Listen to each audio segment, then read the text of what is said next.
Hey guys.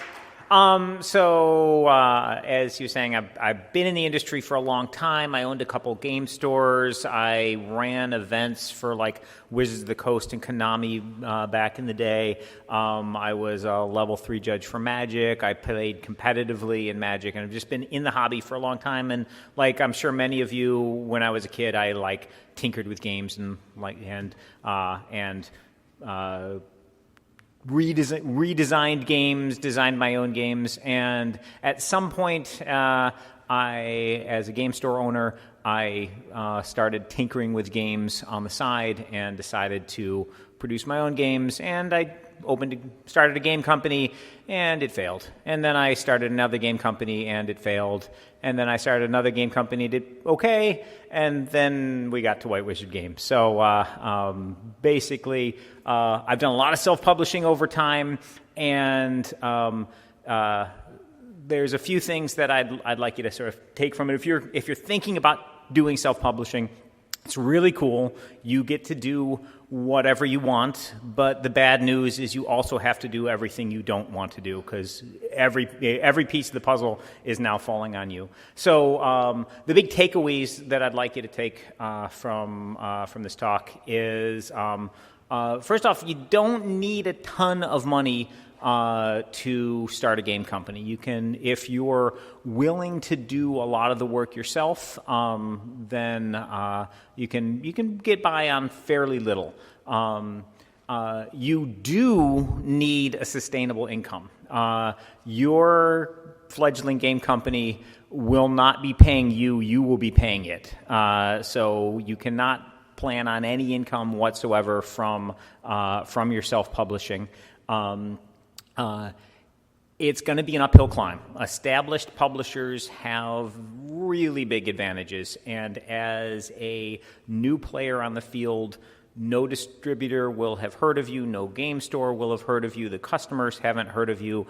You'll have a big uphill climb to get people to look at your games, and making the games itself is hard. So now that I've got you really psyched up for how awesome it's going to be, the story of White Wizard Games. So as I said, I had done a bunch of publishing stuff previously, and I made some games which you probably never heard of, like Battleground Fantasy Warfare and Succession and many others. And there were people who liked the games. We had small fan bases for them. Some of them even made a little more money than it cost to print the games, but nothing where it was bringing enough money to pay me and to pay the full staff until I did Ascension with Justin Gary.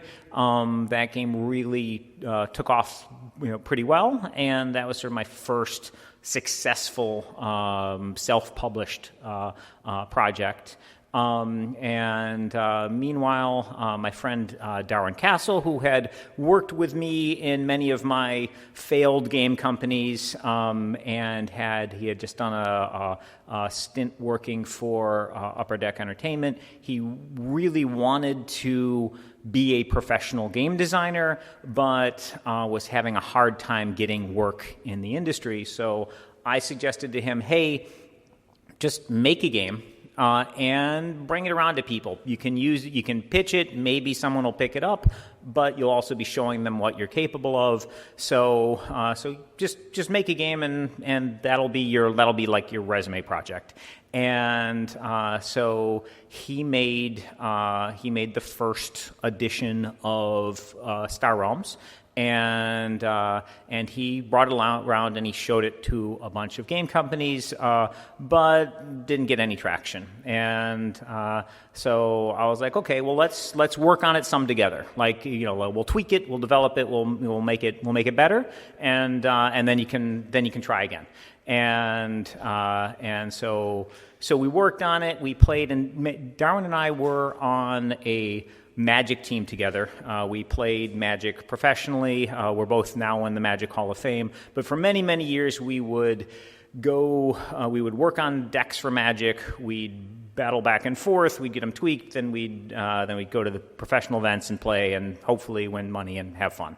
And so we have a really good rapport for testing. So basically, we can iterate very, very quickly together when we're working on projects because we've just been doing it together for so very long. And we iterated and tweaked Star Realms again and again and again and again. And at some point, I was like, this is really good now. We could just make this ourselves.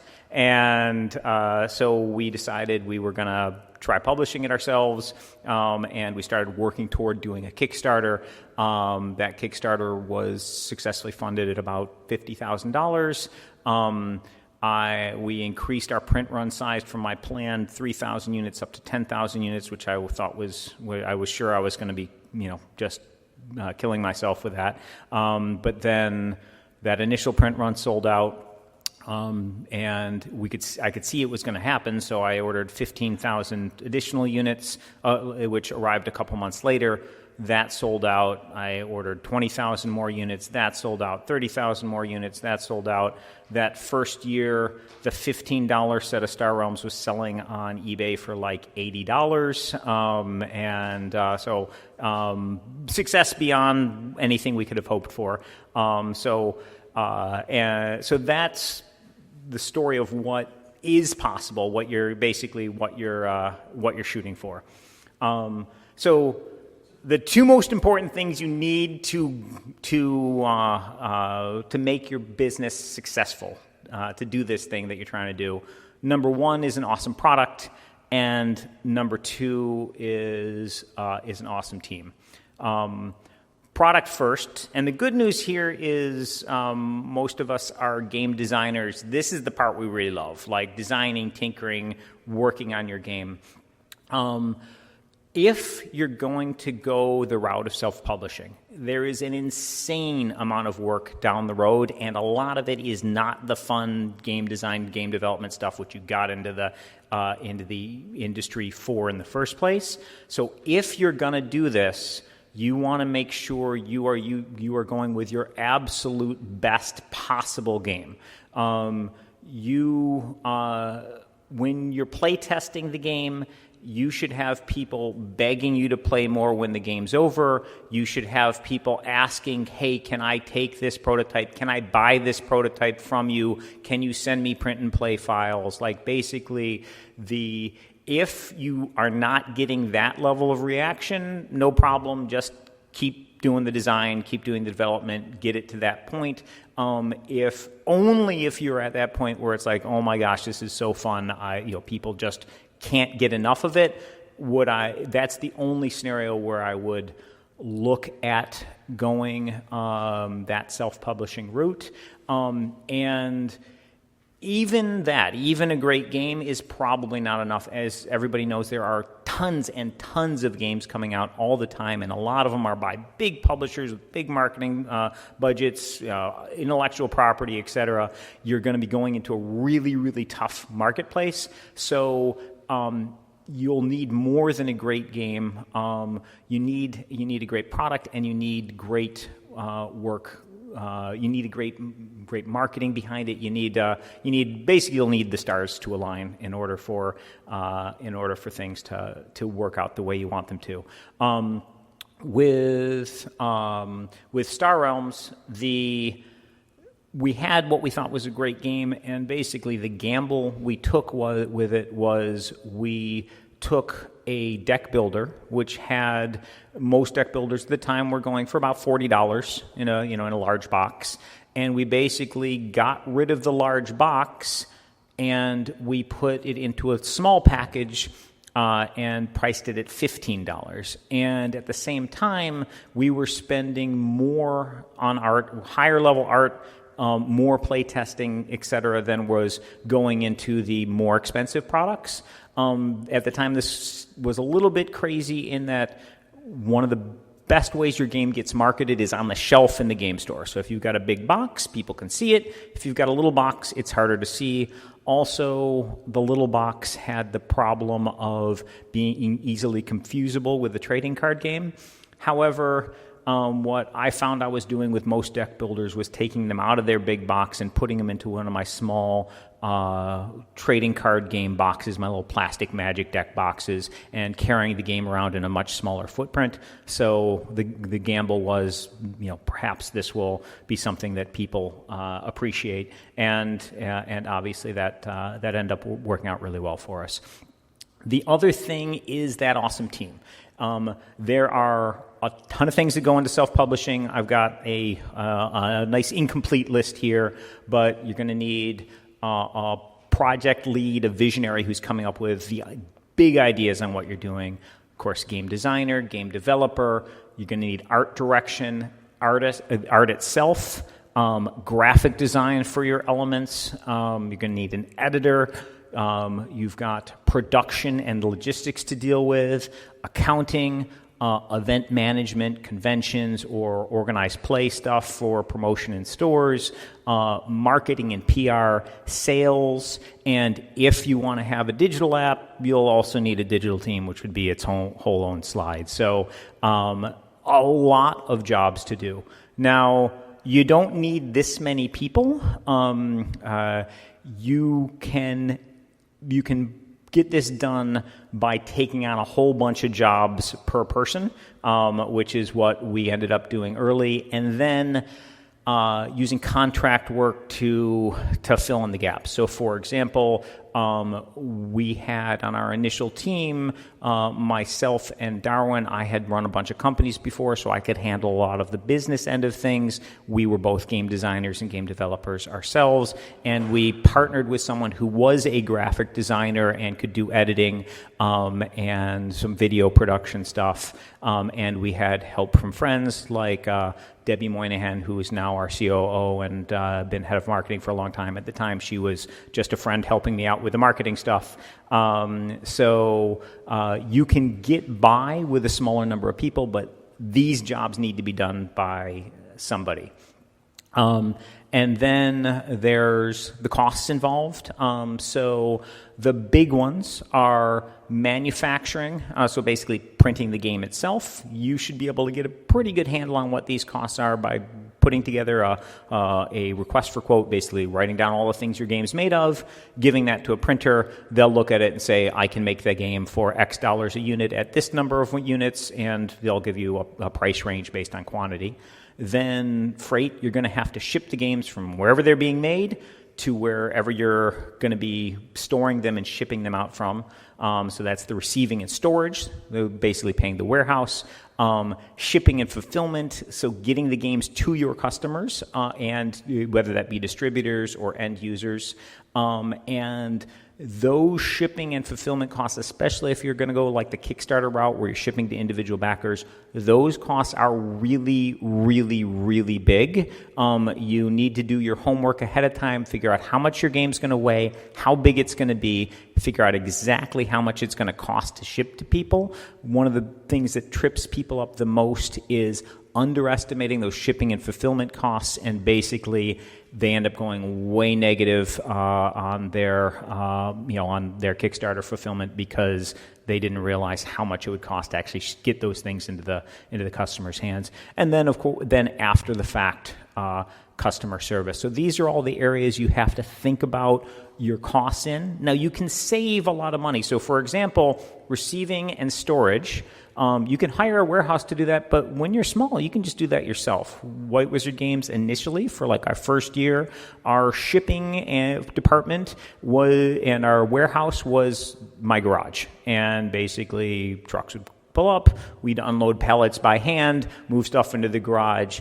When we got orders, we'd have UPS come and we, get on the computer, print up some labels, UPS truck comes, picks up the packages, takes them off. So those costs you can, some of these costs you can get rid of by handling them yourself. Others, like the manufacturing and freight, those costs are just going to be there, and so you have to budget for them with your initial cash.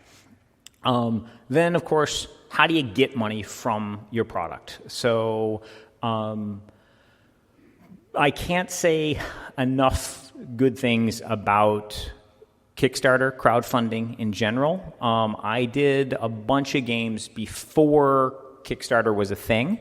And under that scenario, you would do everything, make your game, get the art, print the game, pay all the upfront costs, 100% of them, and then get the games. And then you ship them to wholesalers, and then only a month after that would you get get your first dollar.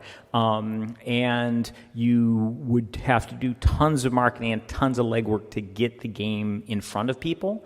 With Kickstarter, if you do it properly, you're obviously getting money up front, which is great because you put that money toward higher production costs, higher production value, better artwork, etc. And you can get a ton of marketing value out of the Kickstarter. So basically, as many people will tell you, demoing games is the very best way to sell them. If you can show somebody a game, they're so much more likely to buy it. Getting demoers across the country who are really excited about a game would be amazing and is incredibly valuable. Kickstarter backers are the type of people who love games so much that they'll pay for a game just based on a description, and they know they're not getting the game for a year. These are the same types of people who, when they do get that game, they're going to show it to all their friends, they're going to show it off, and if you did a good job making your game, then basically every single Kickstarter backer is a demoer for you in a different part of the country, building up demand for your game. So the marketing value from that is great. So it's both money and marketing. And Debbie will talk more about the marketing value of crowdfunding in her talk. Distribution. This is a primary channel, obviously. Basically, distributors sell to retailer stores, so you sell your games in bulk to them. They sell them in smaller bulk to stores, and the stores sell them to individual customers. The tough thing is breaking into distribution. So basically, great, you got a game, and it's cool, but you're trying to get PhD or Alliance or GTS to carry your game in the first place so that a store can buy it. They've got thousands of games that are being pitched to them all the time. It is tough to get them to take your game in the first place. With my early games, I would literally call up the distributors, ask if I could get some time with their sales team, fly out to that distributor, meet with the sales guys, demo my game to them, and try and convince them that they could sell it and they should carry it. And I had the advantage of being a well-known Magic player, which helped me get that initial meeting. But basically, distribution is tricky. If you can get in it, awesome. If you can't, consolidators are a potential step. Basically, consolidators take a bunch of games from a bunch of different small publishers, and they'll bulk them together and sell them to distributors. So a distributor doesn't have to commit to carrying your line. They can just order a 1 or 2 of your game for the store that's asking for it through a consolidator. The disadvantage, of course, is that because they're not taking big volumes of your game, they're not going to be pushing it as hard. Then mass market, Target, Barnes & Noble, etc. E-commerce, selling directly at conventions, and if your game's doing well enough, getting international partnerships, getting your game localized overseas are potential ways you can bring in money. With each channel you're going through, there are additional costs and additional work that you have to think about. With direct sales, you'll have the convention cost, e-commerce software, things like Kickstarter or Amazon fees, payment processing fees, that fulfillment we were talking about earlier with those incredibly expensive shipping costs you got to think about. Taxes, if you're selling into Europe, you got to think about the VAT. Chargeback, sometimes people will just get your game and dispute the charge, and you have to, and you'll lose the money from those sales.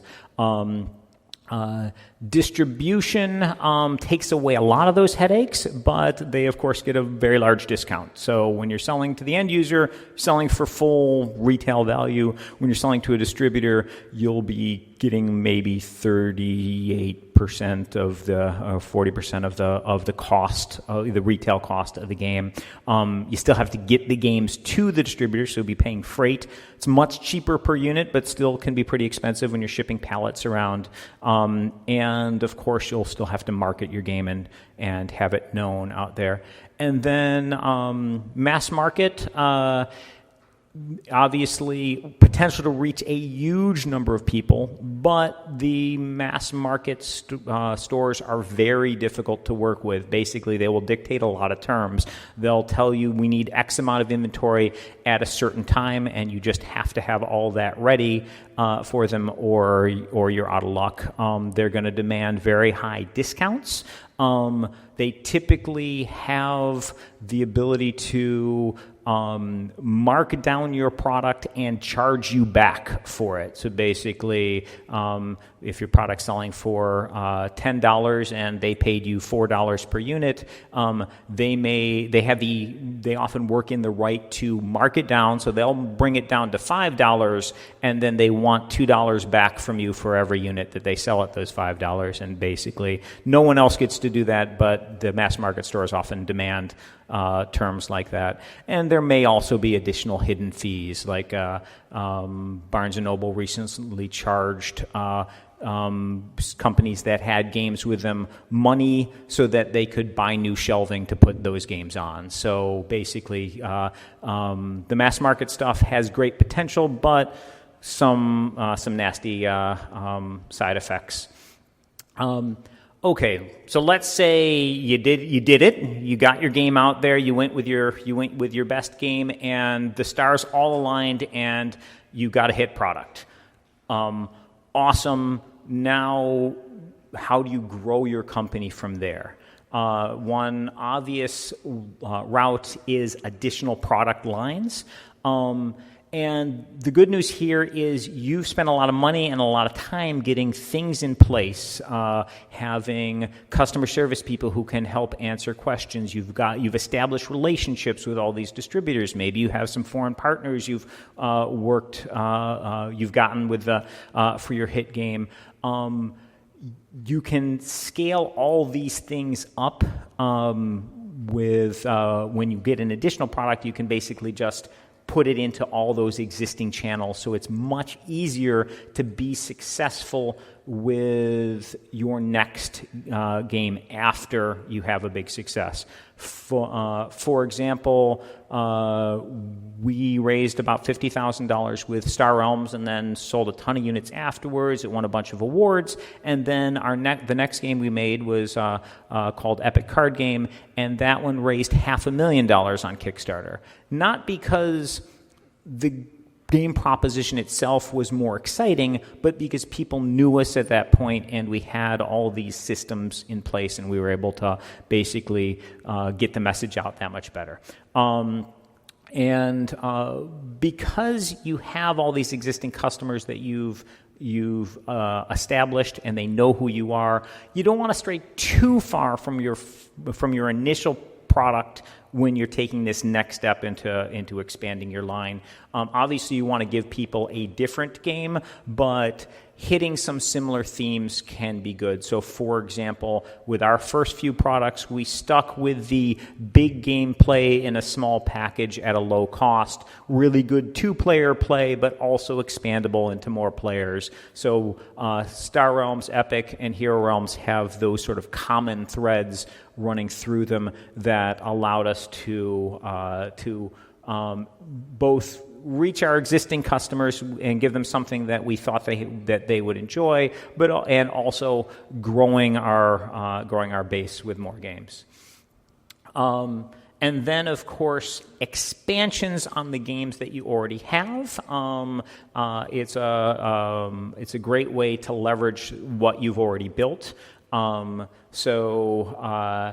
You're giving customers more opportunity to buy things in what they already enjoy. So going back to the Star Realms example, the expansions for Star Realms all do very well. From a design perspective, it can be really fun to sort of revisit those games and think about, okay, if I had it to do again, what would I do differently? What could I make better? So doing expansion work, sometimes it's less fun than doing a whole new games from a design perspective, but sometimes you get to do some really cool stuff that you sort of can take the lessons learned from your initial game. So with the Hero Realms game, we took the Star Realms engine, and we basically we had a lot of people asking for a fantasy theme. They love the deck builder style, with a PvP deck building style, and so when we were thinking about what to do with this, we didn't want to just do a reskin, so we looked at what it would mean to be a fantasy game, and for me, fantasy stories are a lot about sort of the epic tales, the bands of heroes fighting together, gaining more power and experience through time, sort of the D&D role-playing style experience. So we basically took the Realms engine, made Hero Realms, which was very, very similar to Star Realms, but then added with expansions, character packs so you could play as individual characters, and then the campaign, which transformed it into a leveling deck building role-playing game combined with a trading card game experience. So in this particular case with the expansions, we had sort of a vision of where we wanted the game to go, but we didn't want to take it in all in one step because of that factor of you don't want to take your customers too far from what they know. So basically, Star Realms appealed to a lot of super casual players who weren't big into gaming, and the idea of playing a character through multiple times, gaining experience, skill trees, magic items they could get, it was too much. It would make their heads explode. So Hero Realms was easy game, just like Star Realms. Then add character packs. Okay, now you're playing as different characters. You have different abilities than your opponent. Now add the campaign. Now you're working together. Now you have leveling. So basically, taking them where we wanted them to go in steps. With the side advantage of that, gave us a lot of expansions. And then you can break that initial mold of and go into a wider area. So after doing a few games that were in that same small package style, we went to Sorcerer, which was a big box game. It still had cards, so it had some familiarity with our other products, but it had boards and dice and etc. And was in a new genre, fantasy horror.